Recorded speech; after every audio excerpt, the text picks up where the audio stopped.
പഴനിയിലെ കാര്യം പറഞ്ഞല്ലോ.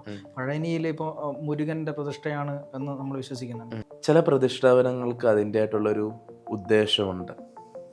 എന്നാൽ കാലക്രമേണ അതിനെല്ലാം തന്നെ കുറച്ചുകൂടെ മനുഷ്യ മനസ്സിന് മനസ്സിലാകുന്ന രീതിയിൽ കുറച്ച് ക്രമീകരണങ്ങളെ ആഡ് ചെയ്യും. പളനിമലയുടെ ഊർജം ഏകദേശം എൻ്റെ കാഴ്ചപ്പാടിൽ ഗുരുവായൂർ ക്ഷേത്രത്തിനെക്കാട്ടിൽ ഇപ്പം കുറവാണ്. കാലാങ്കി സിദ്ധരുടെ പ്രതിഷ്ഠയാണത്. നമ്മൾ മുരുകനാന്ന് പറയുമെങ്കിൽ പോലും ഭോഗരുടെ ഗുരുവാണ് കാലാങ്കി സിദ്ധർ. കാലാങ്കി സിദ്ധറിന്റെ പൂർണ്ണ ഊർജമാണ് ഇരിക്കുന്നത്. മരുത്വാമല നാം കയറുമ്പോൾ ഇപ്പം നാരായണ ഗുരുദേവനൊരു സിദ്ധനാണല്ലോ. അതേപോലെ തന്നെ തൈക്കാടയ്യർ, അദ്ദേഹം മുരുക ഭഗവാന്റെ അവരെല്ലാം രാജയോഗയുടെ മാർഗികളാണ്. ഇതൊന്നുമല്ല അവർ തേടുന്ന ആവശ്യകതയാണ്. ഇന്ന് ഞാനും അല്ലെങ്കിൽ വേറെ ആളും തേടി കണ്ടെത്തുന്നത് പോലെ അല്ലെങ്കിൽ കണ്ടെത്തിയതുപോലെ എല്ലാവർക്കും ഉണ്ടാവുന്ന ഒരു അവസ്ഥ ഉണ്ടാവും. അന്ന് എവിടെ അന്വേഷിക്കാൻ പോകും? അന്ന് അന്വേഷിക്കാൻ പോകുമ്പോൾ നമുക്ക് കിട്ടണം. അതിന് ലോകത്തിന്റെ ഒരു അവസ്ഥ തന്നെ സിദ്ധന്മാരെത്തിക്കും. സിദ്ധവൈദ്യമാവട്ടെ, നാഡീ വ്യവസ്ഥകളാവട്ടെ, ഇതെല്ലാം നമുക്ക് വേണ്ടി നൽകിയിരിക്കുന്നത് എപ്പോഴും പറഞ്ഞല്ലോ, ഒരു ജീവൻ വേറൊരു ശരീരം എടുത്താലും അത് കഴിഞ്ഞ് വേറൊരു ശരീരം എടുത്താലും ഒരു തവണ നമുക്ക് സത്യത്തെ അറിയണം, അല്ലേ? സത്യം, ട്രൂത്ത് എന്ന് പറയുന്ന ഒന്ന് മാത്രമാണ്. എന്നാൽ അത് പല വ്യവസ്ഥകളിലൂടും ക്രമീകരിച്ച് പോകേണ്ടതുമാണ്. എന്നാൽ റിയൽ ആയിട്ടുള്ള ഒന്ന് നമ്മൾ എങ്ങനെ ഗ്രഹിക്കും, അല്ലെ നമ്മൾ അതിനെ എങ്ങനെ അറിഞ്ഞെത്തും എന്നുള്ളത് ചില ഉയർന്ന പ്രക്രിയയിലൂടെ സാധ്യമാവുള്ളൂ. അന്ന് നമുക്കെല്ലാം ഉപകരിക്കാനായിട്ടുള്ള എല്ലാ വിദ്യകളും സിദ്ധന്മാർ ഒരുക്കിയിട്ടുണ്ട്. ഇപ്പൊ നാം പറയുന്ന പളനി മലയാണെങ്കിൽ പോലും അവിടെ ഒരു സിദ്ധനല്ലേ ഇരിക്കുന്നത്. കാലാങ്കി സിദ്ധരുടെ പ്രതിഷ്ഠയാണത്. നമ്മൾ മുരുകനാന്ന് പറയുമെങ്കിൽ പോലും ഭോഗരുടെ ഗുരുവാണ് കാലാങ്കി സിദ്ധർ. കാലാങ്കി സിദ്ധറിന്റെ പൂർണ്ണ ഊർജമാണ് ഇരിക്കുന്നത്. അപ്പം അവിടെ പോലും സിദ്ധന്മാര് ഇൻഫ്ലുവൻസ് കൊടുത്തേക്കുന്നുണ്ടാണ്. തമിഴ് മണ്ണിൽ ഏറ്റവും കൂടുതൽ നമ്മളെക്കാട്ടി, കേരളത്തെക്കാട്ടിൽ ഏറ്റവും കൂടുതലും നമ്മുടെ നാട്ടിലുള്ളവരിൽ ഭൂരിപക്ഷം ഈശ്വരനെ വിളിച്ചില്ലെങ്കിലും 10% അങ്ങോട്ടേക്ക് കൊടുത്തിട്ടുള്ളൂ. അതെ, തീർച്ചയായിട്ടും. അതുകൊണ്ട് അമ്പലത്തിൽ പോയാലും പോയില്ലേലും എന്ത് ചെയ്താലും വലിയ ഇതില്ലല്ലോ അവർക്ക് ഈശ്വരനിലേക്ക് അർപ്പിച്ചിട്ടില്ല. എന്നാൽ തമിഴ് മണ്ണില് ഞാൻ കോമൺ ആയിട്ട് പലരിലും കണ്ടിട്ടുണ്ട്, ഒരു വാ തുറന്ന ശിവ, ആ തമിഴ് ശൈവത്തിന്റെ ഒരു വല്ലാത്ത ഇൻഫ്ലുവൻസ് ഉണ്ട്. മധുരയിൽ പോയാലും ചിദംബരം പോയാലും തിരുവണ്ണാമല നോക്കിയാലും അങ്ങ് ഞാനും ഇരിക്കുന്നു. അങ്ങേ കാണുമ്പോൾ അവിടുത്തെ ഒരു 50 വയസ്സുള്ള ആൾ ശിവാന്നേ വിളിക്കുള്ളൂ. ശിവ ഇങ്ക വാങ്ങോ, ശിവാന്ന് വിളിക്കുന്നത് അല്ല, വേറെ ഒരു പേരും അല്ല. അവര് ജീവിതത്തിൽ എന്തുണ്ട് അതെല്ലാവരും ശിവനാണ്. മുമ്പിൽ കാണുന്നത് എന്തും ശിവൻ. അതെ, അങ്ങനെയുള്ളവർക്കാണ് അർപ്പണം. അപ്പം ആ ഇൻഫ്ലുവൻസ് എവിടെ നിന്ന് വന്നതാണ്? സിദ്ധ പരമ്പരയെ നിർമ്മിച്ചൊരു മണ്ണാണത്. ഇന്നും ഭാരതഭൂമിയിൽ ഏറ്റവും കൂടുതൽ ഊർജമുള്ള ഒരു സ്ഥലം ഏതാന്ന് ചോദിച്ചാൽ തമിഴ് മണ്ണിന്റെ പലയിടങ്ങളുമാണ്. തിരുവണ്ണാമലയാവട്ടെ ഏറ്റവും ഉയർന്നത്, ചിദംബരം ആവട്ടെ, പഞ്ചഭൂത ക്ഷേത്രങ്ങളെല്ലാം വന്നിരിക്കുന്നത് ആ മണ്ണിലാണല്ലോ, തമിഴ് മണ്ണില്. അപ്പം തമിഴ് കൾച്ചറിന്റെ അടിസ്ഥാനം പോലും ഈശ്വരനിലേക്ക് പെട്ടെന്ന് എത്തിച്ചേരുന്നത് അവരാണ്. ചില മനസ്സുകൊണ്ട് അത്രയും അർപ്പണമാണ്. ശിവാന്ന് നമ്മളിലുള്ളവരൊരു 3 പ്രാവശ്യമെങ്കിലും വിളിക്കും, ഒരു 10 പ്രാവശ്യം വിളിക്കും ഒരു ദിവസം. നിരന്തരം ശിവ ശിവ എന്നുള്ളപ്പോൾ അവര് പ്രത്യേകിച്ച് കമ്പനമൊന്നും കൊള്ളുന്നില്ലേ പോലും ആ ഭക്തി അവരിലുണ്ടാക്കുന്ന ഒരു പരിണാമ വശമുണ്ട്. നാമത്തിന്റെ ശക്തി. അതെ, അത് എവിടെ നിന്ന് വരണം? പല അനുഭവസ്ഥരായിട്ടുള്ള പൂർവികര് അവർക്കുണ്ടായത് കൊണ്ടാണ്. ഇപ്പൊ അവർക്ക് അനുഭവമില്ല, പക്ഷെ അവർക്കുണ്ടായ ആ സിദ്ധ പരമ്പരയിൽ നിന്ന് കിട്ടിയ ആ ഒരു അറിവും തേജസ്സും അവരുടെ പൂർവികർക്ക് ഉണ്ടായിരുന്നത്. അത് കണ്ടുവന്നൊരു വംശമുണ്ട് ഇന്ന് അവിടെ. ഇപ്പൊ തമിഴ് മണ്ണിന്റെ ഏറ്റവും ഇന്നും കൾച്ചർ തുടരുന്ന സ്ഥലങ്ങളാണ് മധുരയും തിരുവണ്ണാമലയൊക്കെ. ഒരു സിറ്റി ലൈഫ് ഒന്നും അല്ല അവിടെ. അവിടെ ഇന്നും ആ ഒരു ഗ്രാമീണ, ഇന്ന് എല്ലാ വീട്ടിലും രാവിലെ കോലം വരയ്ക്കുക, അല്ലെ കളം വരയ്ക്കുക. ആ ഒരു ഇപ്പൊ സിദ്ധ പരമ്പരയിൽ വന്നിട്ടുള്ളതാണ് ഈ വരയൊക്കെ, കോലം വരയൊക്കെ. അതിന്റെ ആചാരം പോലും അത് ഉറുമ്പ് വന്ന് തിന്നണമെന്നും അതിനുള്ള ഐശ്വര്യം കിട്ടും, ഒരു സമർപ്പണത്തിന്റെ അടിസ്ഥാനമാണ്. ഇതെല്ലാം നൽകിയിരിക്കുന്ന സിദ്ധ പരമ്പരയാണ്. അതുകൊണ്ടാണ് അവർ അന്യീകരിക്കുന്നത്. സ്പിരിച്വൽ ആയിട്ടുള്ള ആൾക്കാരെ അവർ ഇന്നും അന്യീകരിക്കുകയും റെസ്പെക്ട് ചെയ്യുന്ന അവർക്കത് അവരുടെ ബോധമാണ്. നമ്മൾ ഇത്രയും വിചാരണ ചെയ്യേണ്ട അവരോട്. അത് യൂട്ടിലൈസ് ചെയ്യുന്നവരും ഉണ്ട്. രുദ്രാക്ഷം ഇട്ട് സന്യാസ വസ്ത്രം ഇട്ടിട്ട് അഗസ്ത്യം പറഞ്ഞു, അങ്ങനെ ആള് പറഞ്ഞു, അത് ചെയ്യാൻ പറഞ്ഞ ക്ഷേത്രം പണിയുന്നു, ഇങ്ങനെ പറയുന്നവരും ഉണ്ട്. എന്നാല് അവരാ കാവ്യോടും രുദ്രാക്ഷത്തിനോടും റെസ്പെക്ട് കീപ്പ് ചെയ്യുന്നുണ്ടെന്ന്. അതിനെ യൂസ് ചെയ്യുന്നവരും ഉണ്ട്. അതുകൊണ്ടാണ് പലർക്കും പ്രശ്നം സംഭവിക്കുന്നത്. എന്നാൽ ഇന്നും അവരെ റെസ്പെക്ട് കൂടുതൽ തരാൻ കാരണം അതുകൊണ്ടാണ്. അവിടെ ഒരു ചെറുപ്പക്കാരനായിട്ടുള്ള ഒരു വ്യക്തി, ഇപ്പൊ നിത്യാനന്ദയൊക്കെ തന്നെയും തിരുവണ്ണാമലക്കാരനാണ്. അവർക്കൊന്നും ഒരു ചെറുപ്പകാലത്ത് ഒരു എൻലൈറ്റ്മെന്റ് സംഭവിച്ചെന്ന് പറഞ്ഞാൽ അത് അത്ഭുതമുള്ള കാര്യമല്ല. എൻലൈറ്റഡ് ആയിട്ട് പുറമെ വരാതെ സമാധിയായിട്ടുള്ള പല യോഗികളും ഉള്ള മണ്ണായിരുന്നു മധുരയും അതേപോലെ തന്നെ തിരുവണ്ണാമലയൊക്കെ. അതുകൊണ്ട് അവർക്ക് അത്ഭുതമില്ല. ഒരു 19-ാം വയസ്സിലും 20-ാം വയസ്സിലും 30-ാം വയസ്സിലൊക്കെ എൻലൈറ്റഡ് ആയി അവർക്കിതൊരു സംഭവവികാസമേ അല്ല. നമ്മുടെ നാട്ടില് ഒരു ചെറുപ്പക്കാരായിട്ടുള്ള ആൾക്കാർ സന്യാസം അല്ലെ യോഗ സാധന അവർ തീവ്രമായെന്ന് കണ്ട ആൾക്കാരറിയാം എന്തോ സംതിങ് ജീവിതം കുറച്ചുകൂടെ എത്തിയിട്ട് പോരെ ഇതൊക്കെ എന്നുള്ള രീതിയിൽ ചിന്തിക്കും. എന്നാൽ തമിഴ് മണ്ണിന്റെ പ്രത്യേകത അവിടെ നിന്ന് എത്തിയേക്കുന്നതുകൊണ്ട് ആ ഒരു ഇതില്ല. അത് ഞാൻ പറയുകയാണ്. എത്രയോ വർഷം സിദ്ധന്മാരുടെ പൂർണ്ണമായിട്ടും ആ പരമ്പര തുടങ്ങിയിട്ട് എത്രയോ കാലങ്ങളായി. മധുര മീനാക്ഷി ക്ഷേത്രത്തിൽ പോലും അവിടെ പാമ്പാട്ടി സിദ്ധറിന്റെ ഊർജമുള്ള ഒരു സ്ഥലമാണ്. പിന്നെ എത്രയോ സിദ്ധന്മാരുടെ ഉണ്ട്. 2000 വർഷമാണ് കണക്ക് പ്രകാരം ആ ക്ഷേത്രത്തിന്റെ ഇത് പറയുന്നത്, നിർമ്മാണം. എത്രയോ വർഷങ്ങളായപ്പോ ആ മണ്ണ് അതിനെ ഉൾക്കൊണ്ടുവരുന്നത് അവിടെയുള്ള വ്യക്തികള്. അതിന്റെ ഒരു ഇൻഫ്ലുവൻസ് നന്നായിട്ടുണ്ട് സിദ്ധന്മാര് കൊണ്ടുവന്നിരിക്കുന്നതിന്റെ. തീർച്ചയായിട്ടും. അതോടൊപ്പം തന്നെ ഈ ഇപ്പം പഴനിയിലെ കാര്യം പറഞ്ഞല്ലോ. പഴനിയിൽ ഇപ്പോൾ മുരുകൻ്റെ പ്രതിഷ്ഠയാണ് എന്ന് നമ്മൾ വിശ്വസിക്കുന്നുണ്ട്. ഇപ്പോൾ പക്ഷെ മുരുകൻ്റെ ആ ഒരു വിഗ്രഹത്തിൻ്റെ ഒരു പ്രാധാന്യമുണ്ട്. അതായത് നവപാഷാണങ്ങൾ കൊണ്ട് നിർമ്മിച്ചിരിക്കുന്ന ഒരു വിഗ്രഹമാണ്.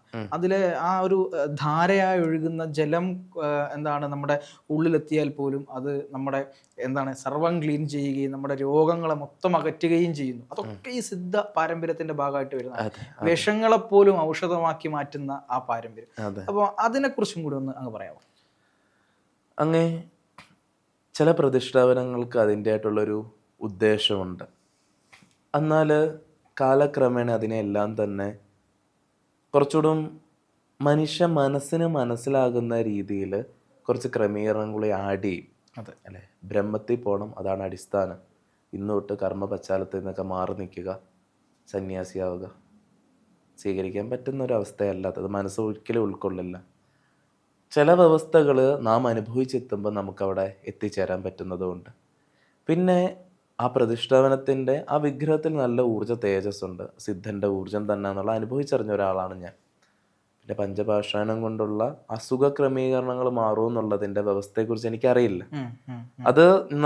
അത് അനുഭവിച്ചറിഞ്ഞിട്ടുള്ളവർ പറഞ്ഞു കേട്ടിട്ടുമില്ല. അത് ഇപ്പം നമ്മുടെ MGRന്റെ ഒക്കെ അസുഖ സമയത്ത് ധാരാളം കോൺട്രവേഴ്സി കിട്ടിയതാണ്.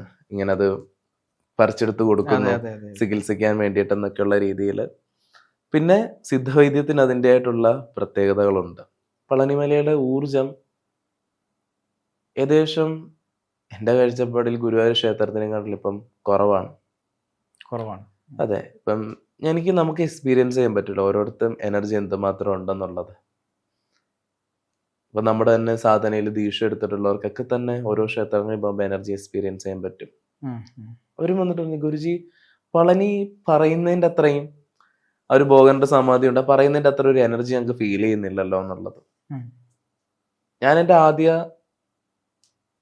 പോയ സമയത്ത് ഞാനത് മനസ്സിലാക്കിയതാണ്.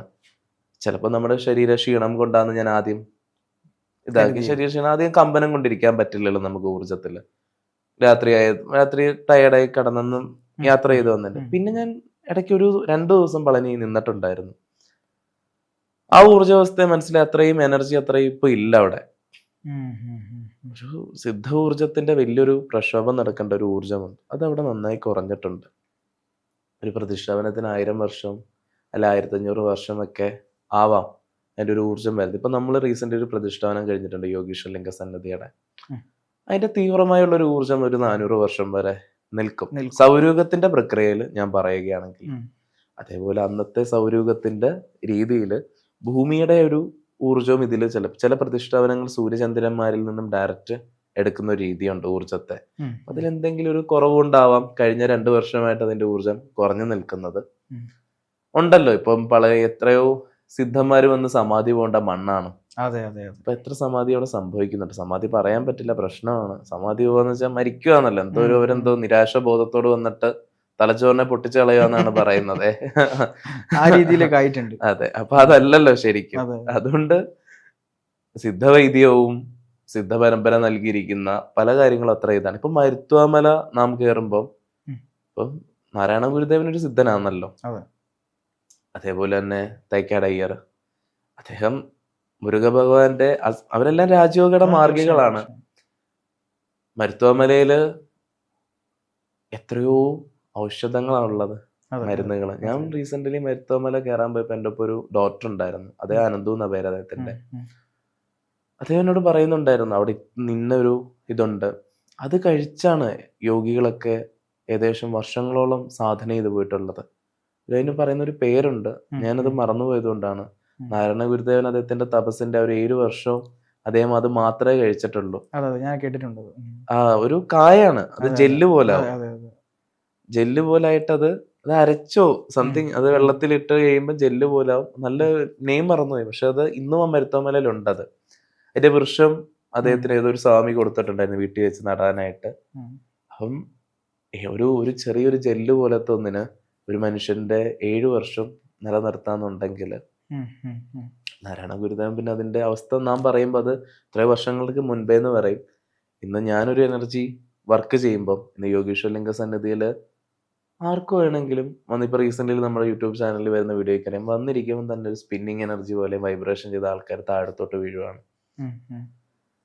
അതെന്റെ ഒരു ഭാവനയല്ല, ഞാൻ എൻ്റെ സ്വപ്നത്തിൽ കണ്ടിട്ട് ചെയ്ത, അല്ലെങ്കിൽ അത് അങ്ങനെ ഒരു ഈശ്വരൻ, അങ്ങനത്തെ ഒരു പ്രതിഷ്ഠാപനമാണ്. അത് പ്രാണനെ പുറത്തോട്ട് എടുത്തിട്ട് ഒരു ഊർജ്ജം വെച്ചിരിക്കുന്നത്. അതുകൊണ്ട് അവർക്കും എക്സ്പീരിയൻസ് ചെയ്യാൻ പറ്റുന്നു, ആന്തരിക ദീക്ഷ സംഭവിക്കുന്നു. അപ്പൊ എന്റെ തോന്നലല്ല, അവിടെ അത് സംഭവിച്ചിട്ടുണ്ട്. അപ്പൊ ഞാനും പ്രതിഷ്ഠാപനങ്ങൾക്കും കാര്യങ്ങൾക്കും ഒക്കെ സിദ്ധ മാർഗത്തിൽ തന്നെ ഉള്ളതാണ്. ഈ ഗ്രൗണ്ട്നട്ട് വെള്ളത്തിലിട്ട് കഴിക്കുന്നത്. ഞാനൊക്കെ പ്രതിഷ്ഠാപനത്തിനോട് അനുവദിച്ചല്ലെങ്കിൽ പോലും ഈ ദീക്ഷ പോലുള്ള പ്രക്രിയയിലൊക്കെ തന്നെ ഭക്ഷണം ഒഴിവാക്കും. ഗ്രൗണ്ട്നട്ട് മാത്രമായിരിക്കും കഴിക്കുന്നത്, പക്ഷെ എന്തുമാത്രം എനർജിയാണ് നമുക്ക് അത് നൽകുന്നത്. ഇതിനൊരു ഔഷധമായി നമുക്ക് കാണാം. അതേപോലെ തന്നെ നമ്മുടെ എനർജി ബോഡിയെ സപ്പോർട്ട് ചെയ്യുന്നതും നമ്മുടെ ഈ ഒരു കാരണ ശരീരത്തെ സപ്പോർട്ട് ചെയ്യുന്നതുമായിട്ടുള്ള പല സോഴ്സുകളും സിദ്ധന്മാർ കണ്ടെത്തി വെച്ചിട്ടുണ്ട്. അതെ. പിന്നെ ഇന്നത്തെ കാലത്ത് ആരും പുറത്തേക്ക് അതിനെക്കുറിച്ച് അധികം പറഞ്ഞാലും സമൂഹം വേറൊരു രീതിയിൽ ചിന്തിക്കുന്ന അവസ്ഥയിലേക്ക് എത്തി. അനുഭവ സമ്പത്തുള്ളവര് അത് അനുഭവിച്ചറിഞ്ഞവർക്കത് അറിയാം. അത് ഫലപ്രാപ്തിയുള്ള നമ്മുടെ വടകര സിദ്ധാശ്രമത്തിലൊക്കെ പല രീതിയിലും ഔഷധ കൂട്ടു കൊടുക്കുന്നുണ്ടല്ലോ. തീർച്ചയായിട്ടും ഈ വടകര സിദ്ധാശ്രമത്തെ പറ്റി ഇപ്പൊ ആയുർവേദ മരുന്നുകൾ വാങ്ങുമ്പോൾ അവിടെ നിന്ന് വാങ്ങണം, അത് അതിൻ്റെതായ ശുദ്ധിയോടുകൂടി അവിടെ ഉണ്ടാക്കുന്നു എന്നാണ് പറയുന്നത്. അതെ ഏറ്റവും ശുദ്ധമായിട്ടുള്ള ഇപ്പൊ റീസെന്റ്ലി നമുക്ക് കിട്ടുന്നത് അവിടുന്ന് മാത്രമാണ്. അതെ കൃത്യമായിട്ടുള്ള രീതിയിൽ അത് ചേർത്ത് കിട്ടുന്നത് അവിടെ നിന്ന് മാത്രമാണ്. അപ്പോൾ അതുകൊണ്ടായിരിക്കും ഇപ്പൊ ഒരുപാട് ആളുകൾ, അതായത് അവിടുത്തെ മരുന്ന് കഴിക്കുമ്പോൾ ആളുകൾക്ക് അത് പെട്ടെന്ന് റിസൾട്ടും കിട്ടുന്നുണ്ട്. അല്ല, സിദ്ധവൈദ്യത്തിന്റെ വളരെ പ്രത്യേകത നമ്മുടെ നാഡീ വ്യവസ്ഥയെ ക്രമീകരിക്കുന്ന രീതിയിലാണ്.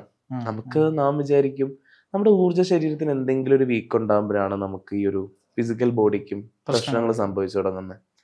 പ്രശ്നങ്ങള് അസുഖം വരുന്നതിന്റെ മുൻപായിട്ട് നമുക്ക് അതിനുള്ള തയ്യാറെടുപ്പുകൾ നടത്താനായിട്ട് ഇതേപോലുള്ള കാര്യങ്ങൾ നമ്മളെ സപ്പോർട്ട്. ഇപ്പോൾ ഒരു എനർജി നമുക്ക് സ്വീകരിച്ച് നമുക്ക് ഹീൽ ചെയ്യാൻ കഴിയുന്നുണ്ടെങ്കിൽ ഗുഡ്. പക്ഷെ അതെല്ലാവർക്കും കുണ്ടലിനി വരണം, അവൈക്കിങ് ആവണമെന്നില്ലല്ലോ. അപ്പൊ ചില ഔഷധങ്ങൾ നമ്മളെ സപ്പോർട്ട് ചെയ്യും. അതാണ് സിദ്ധവൈദ്യത്തിന്റെ ഏറ്റവും രീതി. ഇപ്പോഴും നമ്മുടെ ഈ ഒരു പ്രാണമയ കോശത്തിലേക്ക് എനർജി വന്നാൽ നമുക്ക് മറ്റുള്ള കോശങ്ങളെ നമുക്ക് ഹീൽ ചെയ്യാൻ പറ്റും. പക്ഷെ നമ്മൾ ഇപ്പൊ സംസാരിക്കുമ്പോഴും ഇടപെടുമ്പോഴും ഒക്കെ തന്നെ അന്നമയ കോശത്തിൽ നിന്ന് എനർജി അങ്ങോട്ടും ഇങ്ങോട്ടും ഒക്കെ പകരുകയും സ്വീകരിക്കുകയൊക്കെ ചെയ്യുന്നുണ്ട്. അതൊന്നല്ല നമ്മൾ രുദ്രാക്ഷം ഇടുന്നതും പലതും ചെയ്യുന്നതൊക്കെ എനർജി പുറത്തുനിന്ന് ഓറ എപ്പോഴും ഇതാക്കാനല്ലേ. അപ്പൊ എപ്പോഴും അന്നമയ കോശത്തിനെ ശുദ്ധീകരിച്ച് നിർത്തണമെങ്കിൽ അത് വളരെ ഇതാവും. ഒരു ധ്യാനം പരിശീലിക്കണേ പോലും അന്നമയ കോശം അത്രയും കൃത്യമായിരിക്കണം. അതിന് എന്തുകൊണ്ടും സിദ്ധവൈദ്യം പോലുള്ള കാര്യങ്ങൾ നമ്മളെ സപ്പോർട്ട് ചെയ്യും.